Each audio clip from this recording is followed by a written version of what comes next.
มันมีหลายประเด็นที่จะเว้าได้เบิ่งขึ้นหลังอยู่เด้อขอบใจหลายๆน้องจันทวีสบายดีสหายนาด้านอย่าลืมเพลงศาสตร์ขอบใจหลายๆเนาะ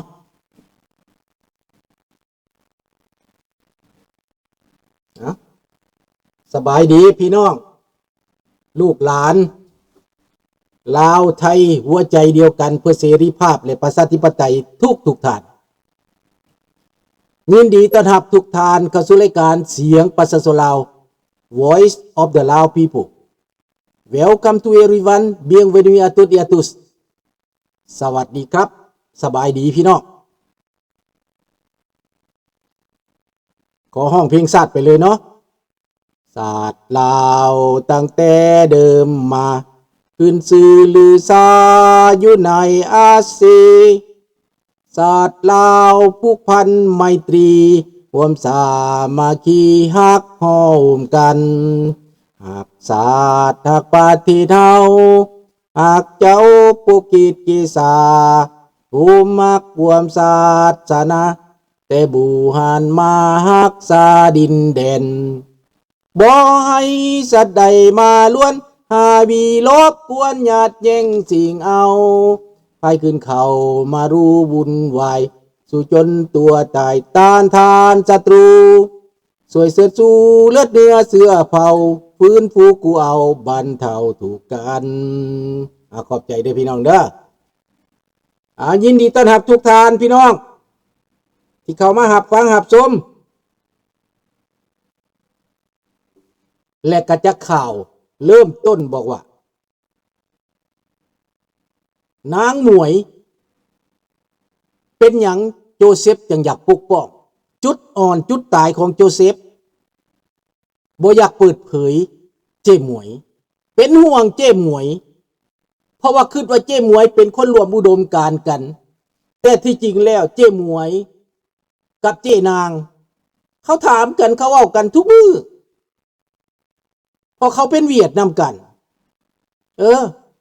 เขาล้มกันทุกมื้อเวียดกับเวียดมันล้มกัน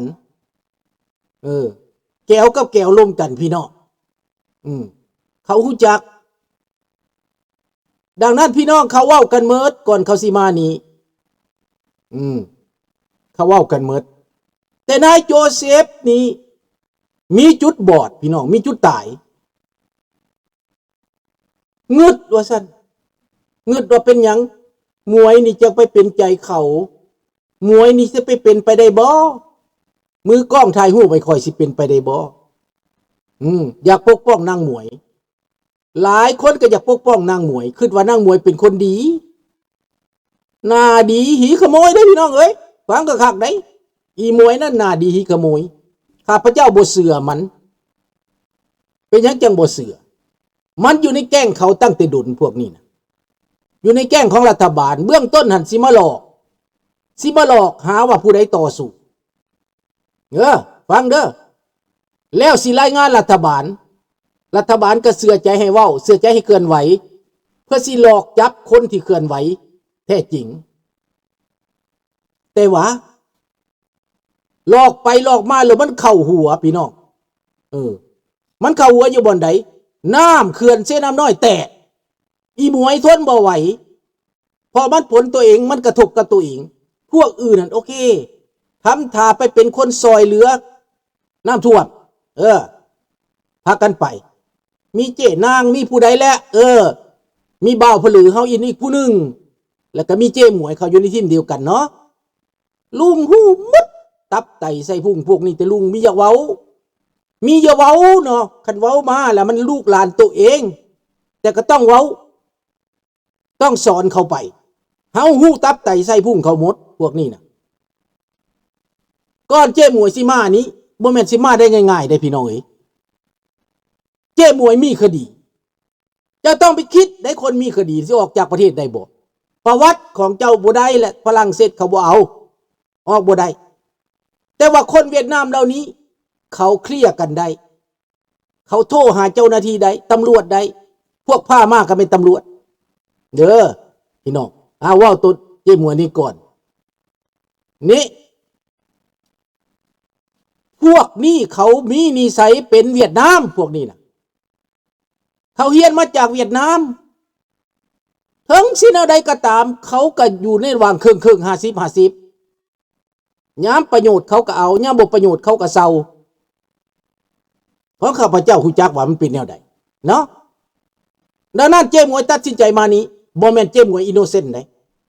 เจ๊หมวยถามเจ๊นางเกลียดชังนายโจเซฟบ่ฮู้จักไปเกลียดชังกัน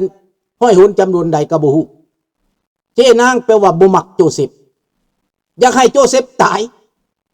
ความหมายอยากให้ตายเพราะว่าอยากเจ๊นางอยากดังคนเดียวในเมืองลาวนั้นปากโป้งมันเจ๊นางคนเดียวปากแล้วบ่มีไผผิดบ่ผิดไผตำรวจก็บ่จับเจ้านายก็บ่จับรัฐบาลก็บ่จับเจ๊นางเจ๊นางเป็นผู้ออกมาลวงหลอกลูกเป็นอย่างสั้นเพื่อจะหลอกให้คนอื่นติดกับดักเจ๊นางอยู่สบายห่างมีเป็นดีสบายอวดอ้างสบายโซอัพสบายเว้าแบบสบายบ่มีความผิดบ่ทึกตักเตือนแต่นายโจเซฟนี้เฮ็ดอะไรจะไปฟังนางหมวยนั่นเป็นคนเอาคนเวียดพี่น้องมีคนเวียดเขาจับมีผู้หญิงคนหนึ่งคนลาวเวียดนี่แหละและมีผู้หญิงอีกคนหนึ่งก็เป็นนางหมวยนั่นแหละอีกคนหนึ่งก็เป็นแฟนนางหมวยนั่นแหละเขาจับบ่เป็นผู้อื่นดอกผู้ที่พานางหมวยมานั่นแหละประกันนางหมวยมานั่นแหละพี่น้องเขาจับแต่พวกใดที่เป็นคนนั้นเขากักวีซ่าพาสปอร์ตไว้แล้วเขาให้ไปพักอยู่บ้านเขาบ่ทันขังได้ฝรั่งอย่าลืมว่าฝรั่งเศสนี่เขาบ่ได้ขังได้เขาขังเขาสิขังแต่มือมีดท่านแต่คนเป็นพยาธิแวดล้อมนะเขาจะให้ประกันตัวได้เพื่อไปหาทนายความเพื่อไปปกป้องสิทธิของเจ้าทั้งหมดอันนี้แหละอันนี้คือประเทศฝรั่งเศสเขาว่าขังคือประเทศลาวได้ประเทศลาวบ่ทันตัดสิน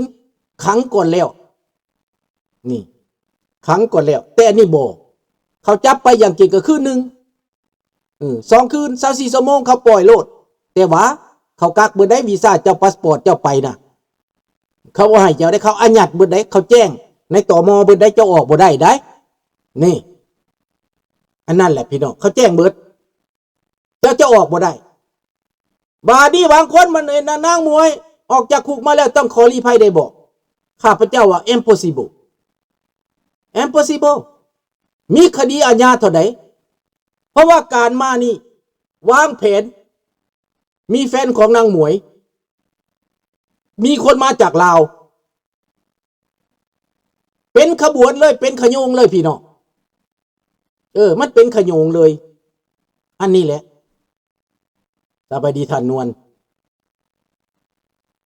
มันเป็นแบบนี้แต่ว่าคนลาวเฮานี่ใจอ่อนได้ใจอ่อนแก้วพวกนี้น่ะเขาเคลื่อนไหวฆ่าคนลาวตามชายแดนเขาเคลื่อนไหวฆ่าคนลาวในประเทศเขาเป็นไม้เป็นมือให้รัฐบาล5 หน่วยปราบปรามคนลาวผู้ใดที่มีหัวใจหักชาติผู้ใดที่คิดถึงเรื่องลาวเป็นลาวนั้นต้องตายผู้ใดความคิดลาวเป็นลาวเขาพยายามแบ่งแยกบางครั้งเขาซับเข้ามาในกระบวนการต่อสู้อ้างว่าเขาต่อสู้แต่เพื่อจะเอาความลับของเจ้าเขาเข้ามาแอบแฝงในกระบวนการต่อสู้มีหลายแบบที่เขาเห็นข้าพเจ้าเจอมาเบิดแล้วประสบการณ์มาเบิดแล้วเรื่องนี้เจ้าต้องเบิ่งสีหน้าสีตาของเขาเจ้าต้องเบิ่งลักษณะของเขาเจ้าต้องสังเกตท่าทางของเขานี่จังสิฮู้ว่าเขาเป็นไผเขาเฮ็ดหยังเบิ่งการปฏิบัติเบิ่งการเคลื่อนไหวของเขาเขาแนบเนียนเขาแยบยลพี่น้องดังนั้นนายโจเซฟเด็กน้อย20 กว่าปีประสบการณ์ในชีวิตก็บ่เท่าใดแม่นโจเซฟเป็นคนดังเพราะว่าคนรุ่นเขาอยู่ในเมืองลาวฟังกันแม่นแท้ผู้สั่งก็หลายผู้ร่วมมือก็หลายมันเป็นโอปิเนียนพี่น้อง พอนายโจเซฟนี่มาเปิดเผยวงในของเขานายโจเซฟก็เคยอยู่ในวงในอยู่ใกล้ชิดนายพันคำวิภาวันอยู่ใกล้ชิดมีการไปมาหาสู่มีการหัวไม้หัวมือกันมาเขาก็หู้ความลึกความตื้นความบางแล้วมาเปิดเผยพวกนั้นเขาก็อยากเก็บนายโจเซฟอยากปิดปากว่าซะไปเพราะว่ามันมีผลกระทบทางความคิดมันมีผลกระทบถึงภายในคนลาวเขาเริ่มหู้จักความจริงรัฐบาลจึงอยากเก็บนายโจเซฟนี้แต่ว่าสิเก็บนายโจเซฟสิเก็บบัดได้ล่ะคนในฝรั่งเศสนายโจเซฟก็บ่กล้าไปหาดังนั้นก็มีตั้งแต่นางหมวยนี่แล้วดังนั้นล่างคดีให้มันไปเซ็นหนังสือยั่งยืนจากตำรวจก่อนสิออกจากประเทศนี่เจ้าต้องมีหนังสือยั่งยืนจากตำรวจว่าเจ้าเคยมีคดีบ่เจ้าบริสุทธิ์บ่ตำรวจลาวก็เซ็นให้โลดหมวยบ่มีคดีนี่ไปเบิ่งโลดหนังสือเดินทางของนางหมวยใบขออนุญาตเข้ามาฝรั่งเศสนั่นของนางหมวยยืนมาว่าบ่มีคดีเป็นคนที่ปลอดใสขาวสะอาดจังได้มาได้นี่มาแล้วไปใสก็ไปอยู่นำนายแก้วหัวขอดนั่นแหละแก้วหัวขอดนั่นมาอยู่ในฝรั่งเศสดนปันไดประมาณ5-6 เดือนเมื่อ5-6 เดือนมาแก้วหัวขอดนั่นน่ะมาในฝรั่งเศสไปมาไปมาเพราะว่าเขาเคลื่อนไหวให้รัฐบาลเกี่ยวเคลื่อนไหวให้รัฐบาลลาวรัฐบาลลาวก็เป็นรัฐบาลเกี่ยวอยู่แล้วดังนั้นการสั่งการนี่ต้องมาจากเกี่ยวเลยลาวนี่มาสั่งการนี่มาจากเกี่ยวเลยลาวพวกคนเกี่ยวในฝรั่งเศสเขากระเลดไปหาเกี่ยวพวกนั้นพวกเกี่ยวพวกนั้นมีอำนาจมีบารมีเพื่อจะได้ไปมาสะดวกพี่น้องไอ้ลาวคือกันไอ้ลาวตาขาวนี่นะอ้างว่าเป็นขวาเป็นกลางเป็นซ้ายผิดกันมาตั้งแต่มือใดนี่นะความนิยมแตกต่างอยู่คนละเบื้องอยู่คนละฝ่ายว่าซั่นไปเพิ่นแยกกันแต่ว่าเรื่องลาวนี่บ่สนเรื่องลาวนี่บ่สนใจแต่เรื่องตัวเองมีนั่นมีนี่เพิ่น108,000 ประการไอ้ลาวนี่